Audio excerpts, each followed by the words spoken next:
desain otaknya begitu. Ya, desain otaknya bahwa perempuan yang bisa mengerjakan lebih banyak pekerjaan. Ya, makanya kita ya bisa seperti ini. Mungkin ibu-ibu perempuan-perempuan ya ajak makan dan cuma ngomongnya sekelebatan, itu dia nggak denger loh, bukan sengaja.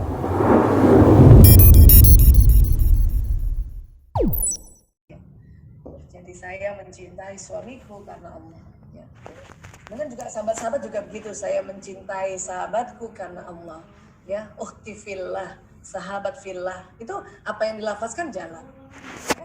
Bahkan bukan hanya dilafazkan, apa yang dilihat, ya, apa yang didengar, dia akan jalan ke sistem saraf ini. Dan kemudian di dalam otak ini nanti ada satu kelenjar yang isinya hormon cinta dan bahagia. Ini kurang lebih tempatnya di sini. Namanya kelenjar pituitary.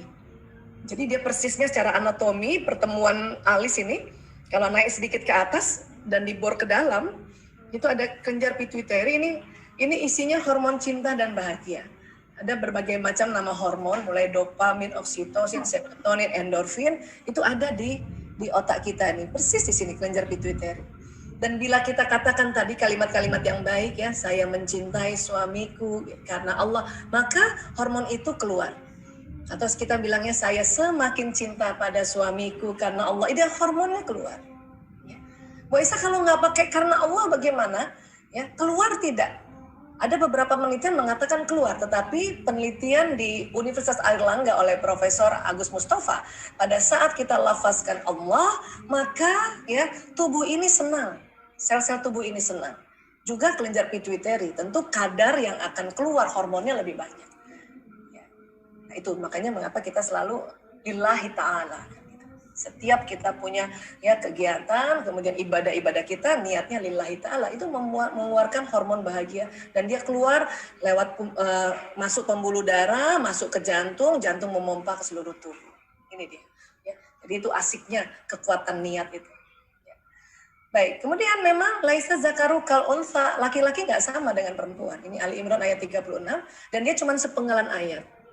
Dan ini penelitiannya banyak sekali. Saya sebetulnya hanya mengambil penelitian dari luar, kemudian saya melakukan survei juga kecil-kecilan di dalam kehidupan saya, beberapa ya puluhan ibu-ibu, puluhan bapak-bapak juga kita kasih angket seperti ini, dan memang betul laki-laki nggak sama dengan perempuan. Ya. Sebetulnya banyak sekali, tadi Bu Majidah juga sudah sampaikan bahwa laki-laki ngomongnya sedikit, perempuan ngomongnya banyak. Ya betul banget itu.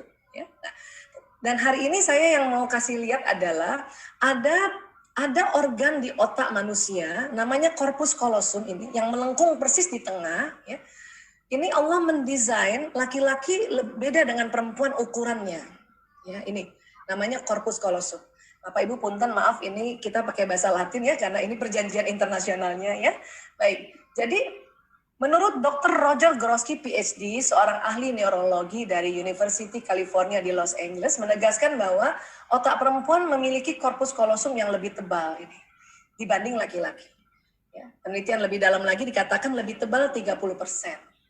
Inilah karena lebih tebal tadi, itulah makanya wanita mampu mengerjakan berbagai pekerjaan yang tidak saling berhubungan dalam satu waktu.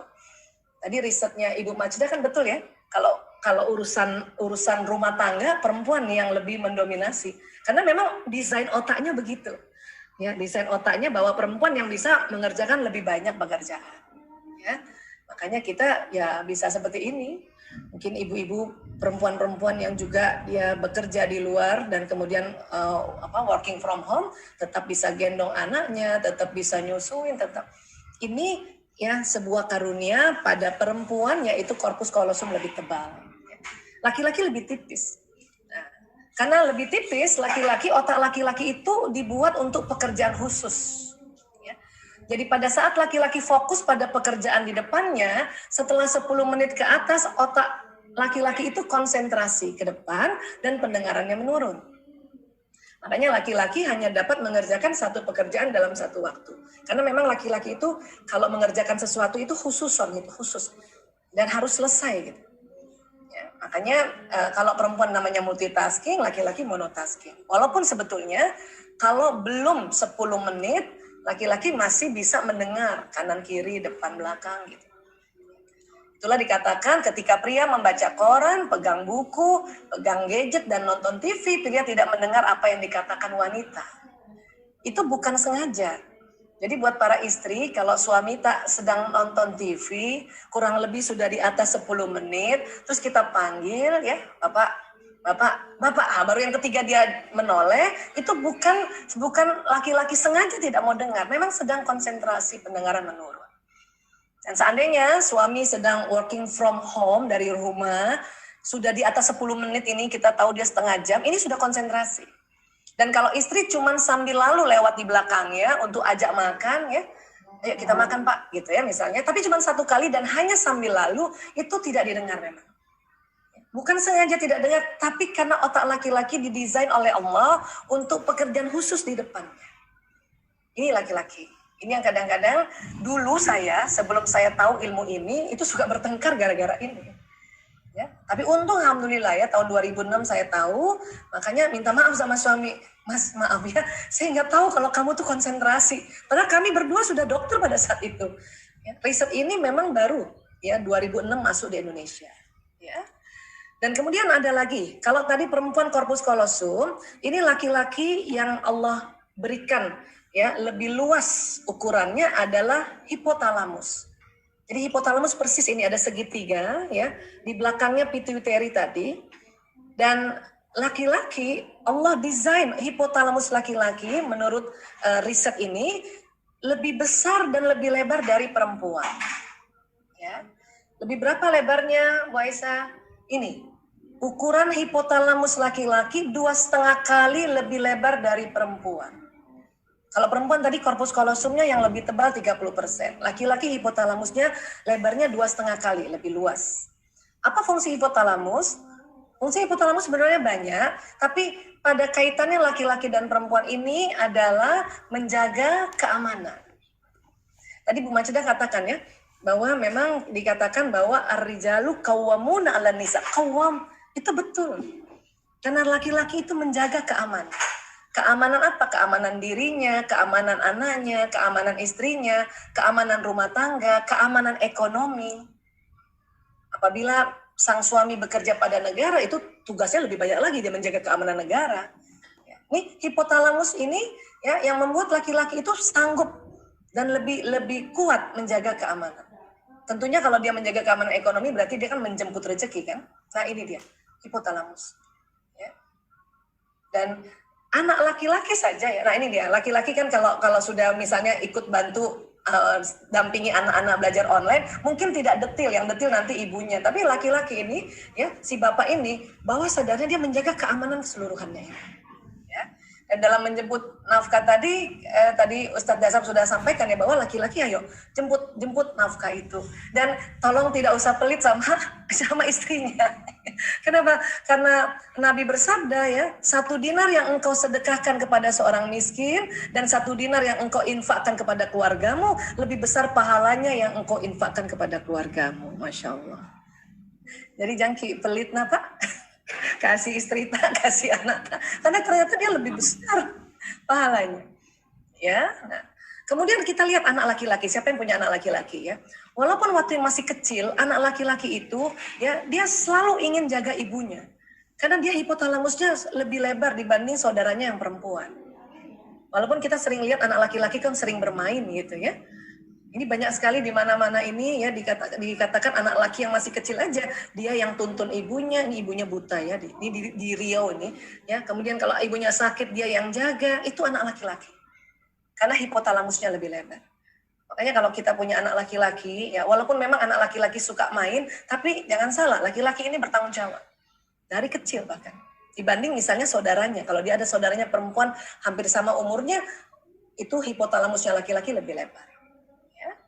Kemudian apalagi hipotalamus ini pusat makan dan minum. Itulah tadi guru-guru kita mengatakan bahwa ya itu persiapkan makan minumnya suami, perhatikan makan minum suami dan juga anak laki. Itu betul banget. Ya.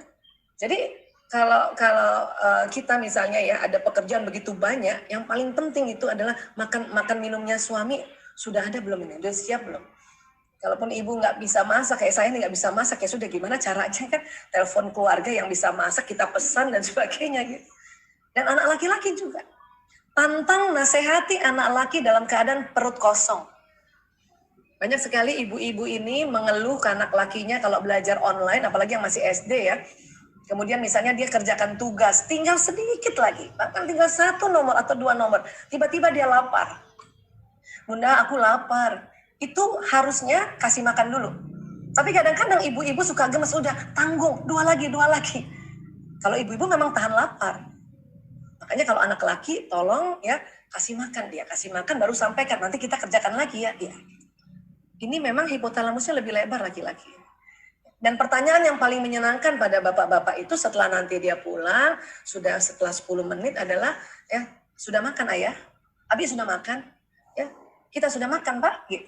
Walaupun kita tahu dia sudah makan, tanya itu, karena dia cocok sekali sama hipotalamusnya. Ya. Makanya anak laki-laki ini saya biasanya kalau mau nasihati anak laki-laki sambil makan. Ya. Karena kalau lagi perut kosong nih nggak masuk itu. Ya, nggak masuk nasihat, nggak masuk pelajaran. Baik, ya. Dan lucunya itu tadi kalau ibu-ibu ngasih makan anak pasti anak duluan ya. Tapi kalau bapak-bapak sering juga dia yang makan duluan nih biasanya kayak gitu. Ya. Nah, kemudian juga ini pusat tidur. Artinya laki-laki pusat tidurnya lebih lebar dibanding perempuan. Itulah maka ada penelitian dari Profesor Ruben Gore, ya PhD dari University of Pennsylvania. Dia menggunakan scan otak dan EEG mengukur aktivitas elektrik pada otak laki-laki dan perempuan pada saat istirahat ya. Jadi ini laki-laki itu ternyata otak laki-laki dalam keadaan istirahat 70% aktivitas elektriknya off. Dalam keadaan tidur 70% tuh off deh. 30% yang on ya.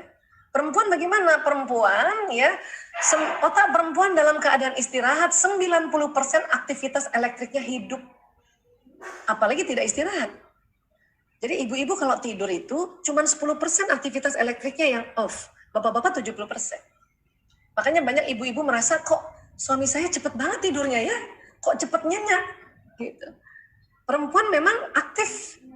Allah aktifkan itu otaknya sehingga perempuan terus-menerus menerima informasi dari sekitarnya. Itu tentu kan fungsi dari seorang ibu ya. Apabila anaknya masih kecil atau kadang-kadang anak besar tiba-tiba tengah malam sakit, itu ibu bangun duluan itu. Ibu bangun duluan dibanding ayahnya. Nah, kalau di sekarang ini banyak sekali istri-istri suka kesel gitu. Padahal bapak-bapak itu tadi kata Bu Majda ya sudah ada yang mau dengan rela ganti popok. Itu berarti kalau ada suami yang bangun dan rela ganti popok anaknya, itu kerja keras otaknya itu. Itu berarti luar biasa perjuangannya itu. Itu harus dihargai. Ya. Karena memang desain yang benar itu perempuannya yang 90% elektriknya hidup. Saya dulu tidak mengerti ini. Ya, tahun 2006 itu kan sudah 5 saya punya anak. Ya, setiap anak bangun saya yang bangun. Pas lihat bapaknya kok enak banget tidur ya gitu. Itu sering kesal itu. Tapi setelah ngerti ini, astagfirullahaladzim, ya, minta maaf ya dan udah nggak marah lagi soal kayak gini. Buat apa marah kayak gini, buang energi. Tapi tetap laki-laki masih bisa dengar 30% aktivitas elektriknya hidup. Untuk apa coba?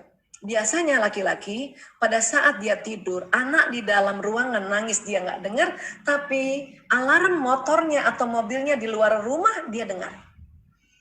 Kenapa? Karena memang dia menjaga keamanan.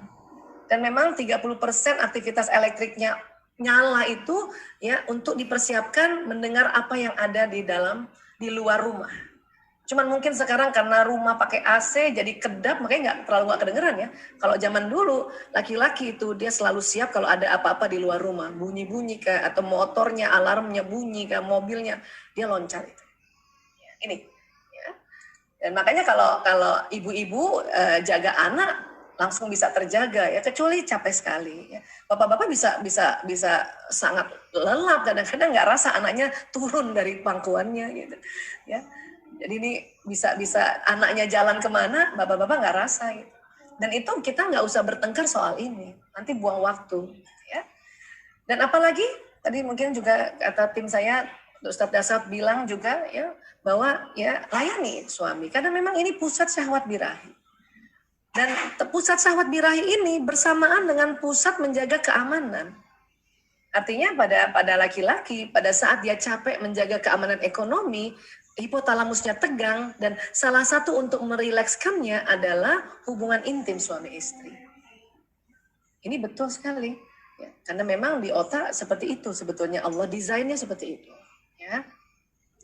Jadi tetap kita perempuan pada saat kita masih sehat dan suami sehat, ya tetap kita juga gimana caranya untuk kita fit, ya fit, ya mungkin banyak makan yang bernutrisi, olahraga juga kan harusnya gitu ya. Walaupun perempuan itu susah olahraga, ya. Nah ini, oke, sekarang ya apa yang kadang-kadang bikin kesel suami istri ini, ya walaupun kita tahu dia ini jodoh, dia ini tertulis di Lauh Mahfuz, itu sebetulnya karena ada otak emosi. Jadi di tengah ini ada otak emosi. Sering disebutnya the limbic system. Setiap orang ada otak emosi. Ya, teman-teman psikolog ini biasanya memperdalam tentang otak emosi.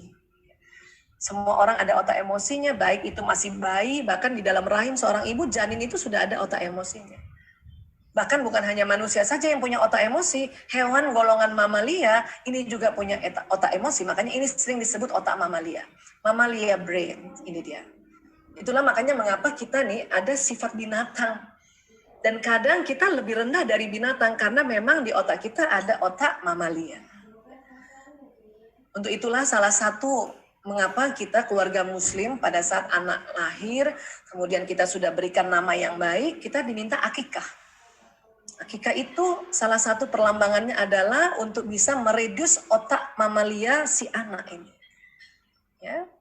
Laki-laki 2 kambing, perempuan 1 kambing. Kenapa laki-laki 2 kambing? Karena otak laki-laki lebih berat, lebih besar ukurannya. Artinya otak emosinya lebih berat lagi. Gitu. Makanya perlambangannya 2 kambing. Walaupun tidak 2 kalinya otaknya perempuan ya, tapi kan nggak mungkin kita pesan kambing 1/4 untuk dikurbankan. Ya. Makanya langsung 2 kambing. Ya, dan perempuan 1 kambing. Ada beberapa ibu tuh tanya sama saya ya, Bu Aisyah kalau diganti ayam bagaimana? Nggak bisa, karena ini otak mamalia. Yang dikorbankan harusnya mamalia juga. Ya, jadi akikah itu penting sekali karena Bu Majda ini saya cerita aja ya, karena saya ngurus narkoba lebih lama sejak 98 ya. Kalau ada pasien saya yang susah sekali diobati dan benar-benar sikapnya kayak binatang, itu saya suka tanya sama orang tuanya, sudah diakikah belum? Mereka sering bilang belum. Dalam hati saya, pantesan.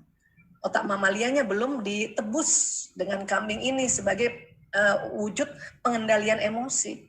Makanya saya bisik-bisik orang tuanya, akikah aja Pak. Walaupun anaknya udah umur 30, 35 gitu. Ya. Nah ini penting sekali sebetulnya ya. Walaupun mungkin ya kita merasa nggak ada uang, tapi niatkan. Karena niat itu penting sekali. Nanti nih karena kita niat maka lapang rezekinya untuk bisa mengakikatkan anak. Ya. Nah, sekarang kita bicara tentang apa sih isi otak emosi ya. Kalau masih anak-anak, isi otak emosi itu ada 4 jenis emosi dasar. Ya, sedih, takut, marah, gembira. Tapi kalau kita sudah sedewasa ini, maka variasinya lebih banyak. Ya. Dan ini kalau kita gabungkan dengan ilmu hawa nafs, inilah limbic system inilah yang ada program nafsu lawama, amarah dan mutmainnah. Kenapa kayak tangga ya? Nah ini karena setiap emosi itu diteliti, diukur pakai EEG, elektroencephalogram, ternyata mereka memunculkan frekuensi. Paling rendah itu apati. Apati ini rasa yang tidak berguna merasa. Jadi kalau sedih terlalu lama kita bisa nggak berguna. Ya. Bahaya kalau merasa tidak berguna ya atau putus harapan, putus asa terlalu lama berminggu-minggu itu bisa masuk ke depresi. Depresi ini ciri-cirinya adalah setelah merasa nggak berguna, dia merasa ya lebih baik saya mati. Nah itu depresi. Kalau ada orang bentur-benturkan kepala ke tembok atau dia ambil pisau dia gores-gores tangannya, itu depresi itu. Nah depresi ini sudah nggak bisa dibantu secara alamiah, ini harus pakai kimia, ini harus dibantu oleh dokter kesehatan jiwa atau psikiater. Dan sekarang ada beberapa orang karena kondisi pandemi, tidak pandai memanage emosinya, ya terlalu lama di bawah dan akhirnya depresi. Nah, ini nauzubillah min zalik ya. Saya dapat kabar waktu hari Minggu lalu ya, katanya ada anak SMA di Goa ya, minum racun karena dia putus asa karena tugasnya banyak, terus di rumahnya sinyal tuh susah gitu.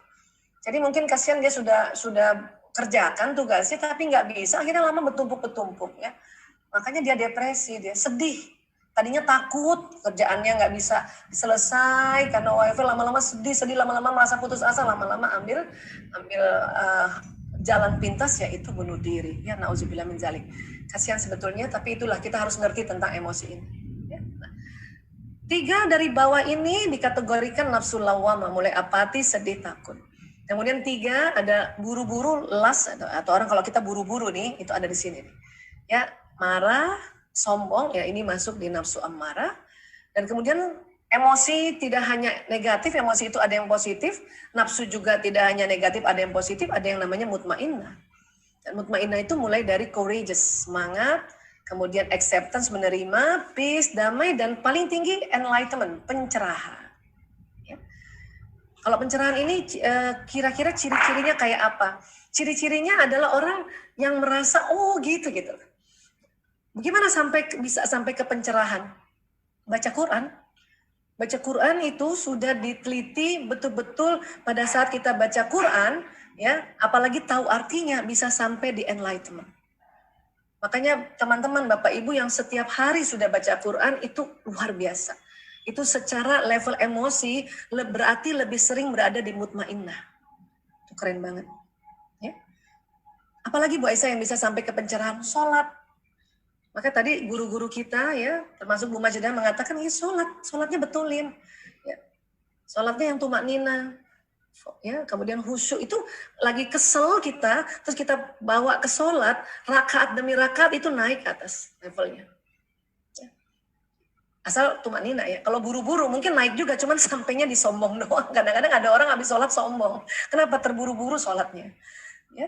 Dan ini semua kecuali depresi ya. Depresi ini adalah emosi yang tidak lazim ya. Ini semua ada di otak kita, di limbic system tadi. Nggak bisa hilang. Dia hanya bisa naik turun. Pada saat kita turun diminta cepat-cepat naik ke atas. Ya, cepat-cepat naik ke atas. Caranya apa cepat-cepat naik ke atas? Banyak cara. Tapi cara yang paling afdal adalah sebut Allah. Ya Allah, ya Allah, ya Allah. Tarik nafas, istighfar, astagfirullahaladzim, atau kalimat istirja, ya sedikit rasa takut kita disuruh innalillahi wa inna ilaihi rajiun. Jadi ini pada saat kita takut innalillahi wa inna ilaihi rajiun, terus kita ulang lagi innalillahi wa inna ilaihi rajiun, astagfirullahaladzim, itu bisa naik ke atas. Terkadang sudah di atas, tiba-tiba misalnya kita sudah terima ya bahwa oke, sekarang pandemi lebih banyak di rumah, kita lebih banyak kerja di rumah gitu ya. Kita udah terima nih, udah bersyukur anak-anak di rumah, suami di rumah juga, udah syukur banget ya. Udah syukur ada Zoom bisa kita ya berkoneksi dengan hal-hal kerjaan yang lain. Tapi tiba-tiba ya dengar kabar bahwa pandemi kayak gini bisa sampai 2 tahun, itu bisa turun, emosi kita ketakut ini langsung turun. Tung. Tapi karena kita sudah diajarkan setiap ada rasa sedikit rasa takut ya, sedikit rasa lapar, kemudian kekurangan harta, kekurangan jiwa, bahkan kekurangan buah-buahan ya. Di Al-Baqarah 155, kita disuruh mengucapkan kalimat istirja innalillahi wa inna rajiun. Karena lanjutan di Al-Baqarah 156-nya, yaitu apabila kita diberikan musibah, kita ucapkan innalillahi wa inna rajiun. Itu ternyata kalau diulang-ulang naik ke atas. Dan keimanan seseorang dikatakan naik turun karena ada si emosi ini. Yang bahaya kalau terlalu lama di bawah, nanti kita lupa kalau Allah Maha segalanya. Kalau kita ketakutan terus tentang resesi, ekonomi, krisis, dan sebagainya, takut, nggak cepat-cepat istighfar, maka kita nanti lupa bahwa Allah yang Maha memberi rezeki. Karena keimanan seseorang itu naik turunnya karena pengaruh si emosi. Dan emosi itu kalau di otak dia di tengah, persis di tengah. Dia kayak intinya magnet di dalam otak itu. Makanya bagaimana caranya kita naik ke atas. Ya? Oke. Istighfar ini luar biasa. Saya beberapa kali ikut teknik-teknik bagaimana manajemen emosi dengan cara-cara macam-macam lah ya, cara-cara sekuler, cara-cara. Tapi nggak ada kalah istighfar. Demi Allah, nggak ada kalah istighfar. Astagfirullahaladzim, astagfirullahaladzim, astagfirullahaladzim. Bagusnya lagi istighfarnya dilafazkan ya, astagfirullahaladzim. Kenapa? Karena pada saat kita istighfar, astagfirullahaladzim, itu karbon dioksida keluar dari mulut. Karena karbon dioksida keluar maksimal, maka hidung tarik oksigen. Astagfirullahaladzim. Tarik oksigen otomatis, maka oksigen akan naik ke otak kita, otak emosi yang tadinya tegang kemudian jadi rileks gitu ya. Dan kemudian karena kalimatnya adalah astagfirullahaladzim, aku mohon ampun pada Allah yang Maha Azim, itu jalan ke sistem saraf itu. Dibanding misalnya kita pakai cara-cara biasa, cara-cara yang ya cuman tarik nafas, walaupun itu juga bisa. Tapi kalau nafas saja, itu oksigen yang ditarik 3 liter. Tapi uniknya pada saat habis istighfar, astagfirullahaladzim, karena istighfar ini huruf jaharnya banyak, sehingga karbon dioksida keluar dulu. Pada saat dia keluar, hidung tarik nafas otomatis sebanyak oksigennya 5 liter. Jadi lebih banyak lagi kan. Dan kalimat astagfirullahaladzim ini sangat bermakna. Ya. Dan Rasulullah SAW bersabda, siapa saja rutin baca istighfar, maka Allah akan memberikan solusi atas setiap kesulitannya, penyelesaian bagi setiap permasalahannya, dan dia akan memberinya rezeki dari jalan tak terduga. Ya Allah. Sebetulnya keutamaan istighfar itu banyak sekali hadisnya. Kita ambil satu saja, ini sudah ada 3 keutamaannya. Kalau kita anggap saat ini adalah sulit karena pandemi, makanya kita kadang-kadang sulit berhadapan pasangan hidup dan anak, maka disuruh istighfar. Kalau kita anggap sekarang ini masalah, maka disuruh lagi istighfar. Karena Nabi yang bersabda, Allah Subhanahu wa Ta'ala memberikan penyelesaian bagi setiap permasalahan. Dan kalau kita anggap saat ini rezeki kita ini agak-agak terhambat karena kondisi dunia seperti ini, maka kita diminta istighfar. Karena Allah memberi rezeki dari jalan tak terduga. Ya. Kalau kita lagi nggak punya uang, pantang mikir pinjam uang siapa ya, minta sama siapa ya. Kenapa? Biasanya kita kecewa itu. Maka kita disuruh istighfar dulu, astagfirullahaladzim, astagfirullahaladzim. Nanti Allah akan kasih jalan tak terduga. Ya. Ada ibu-ibu ya sering saya cerita tentang istighfar. Ada ibu-ibu kaget, kok gampang banget Bu Aisyah. Ya memang Islam itu ngajarin sesuatu yang gampang. Mungkin ini sudah juga dilakukan, tapi kita perkuat lagi, perkuat lagi, perkuat lagi. Ya. Dan pada saat istighfar tadi, emosi naik ke level mutmainnah. Ya. Nah, kemudian ini tadi kan tadi emosi di tengah nih. Nanti berbedanya laki-laki perempuan lain lagi nih ya. Jadi kalau emosi di tengah, pada laki-laki emosi itu mempengaruhi otak kanannya. Sementara kanan ini ya sebagian ahli mengatakan ini otak rileks, otak warna, otak intuisi, otak imajinasi, ya, otak teknologi. Kemudian juga ini otak musik irama. Yang kiri ini otak analisa, otak mendalam, otak bahasa, otak hitung-hitungan, otak matematika. Laki-laki tidak terpengaruh kirinya. Kalau dia lagi marah, atau kesel, atau sedih. Cuman kanan yang terpengaruh. Makanya nggak heran bapak-bapak, walaupun misalnya anaknya sakit atau istrinya sakit, bapak-bapak masih bisa untuk sementara ya, dia working from home, masih juga bisa pimpin rapat. Kenapa? Karena kirinya tidak terganggu bapak-bapak ini. Analisanya tidak terganggu, hitung-hitungannya tidak terganggu, ya bicaranya tidak terganggu. Beda kita perempuan ya apabila kita sedih, takut, marah ya itu yang terganggu kiri kanan. Analisanya terganggu, ya otak rileksnya terganggu.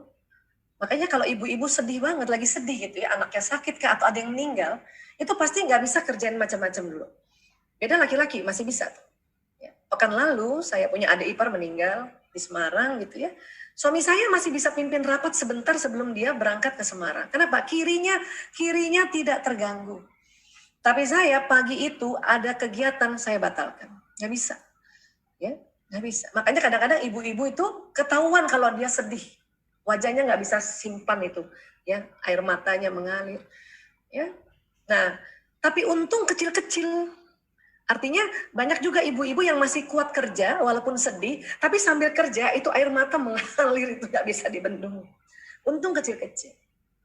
Laki-laki memang dia tidak terganggu kirinya, cuman kanannya ini yang terganggu sangat lebar. Itulah makanya kalau laki-laki sudah sangat marah, sangat takut, sangat cemas, sangat sedih, dia bisa berteriak atau memukul. Jadi kalau ada laki-laki sudah berteriak atau memukul berarti sudah sangat marah, sangat takut. Tapi kalau dia masih marah biasa, takut biasa, nggak kelihatan, nggak ketahuan gitu. Ya, nah ini.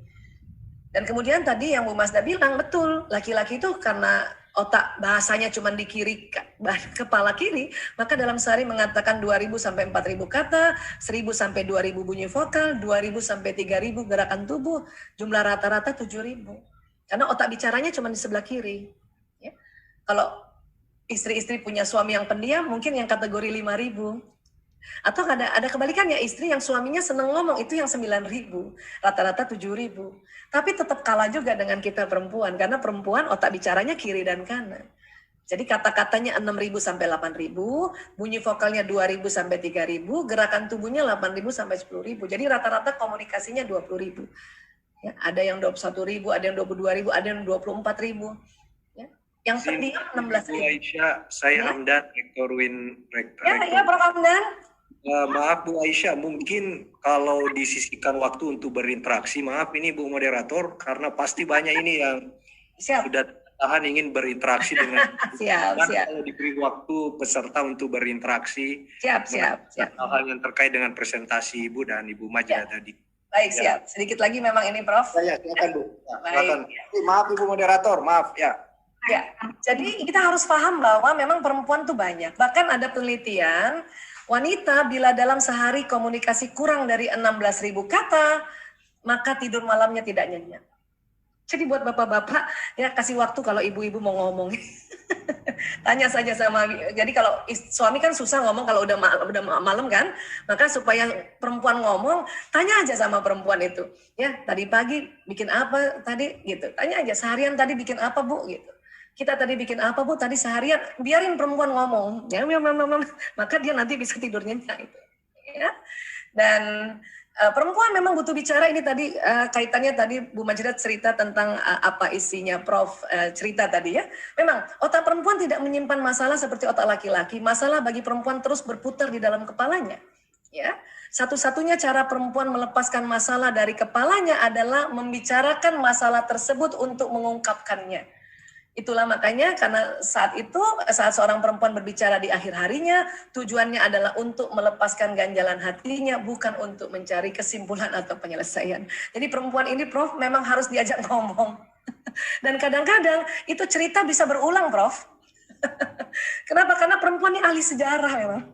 Jadi sudah dia cerita, sudah curhat, sudah tenang, masuk di kepalanya, bisa 3 bulan lagi cerita lagi tentang hal yang sama. Inilah kita perempuan, jadi ini mohon dimaklumi karena beginilah kita perempuan ya.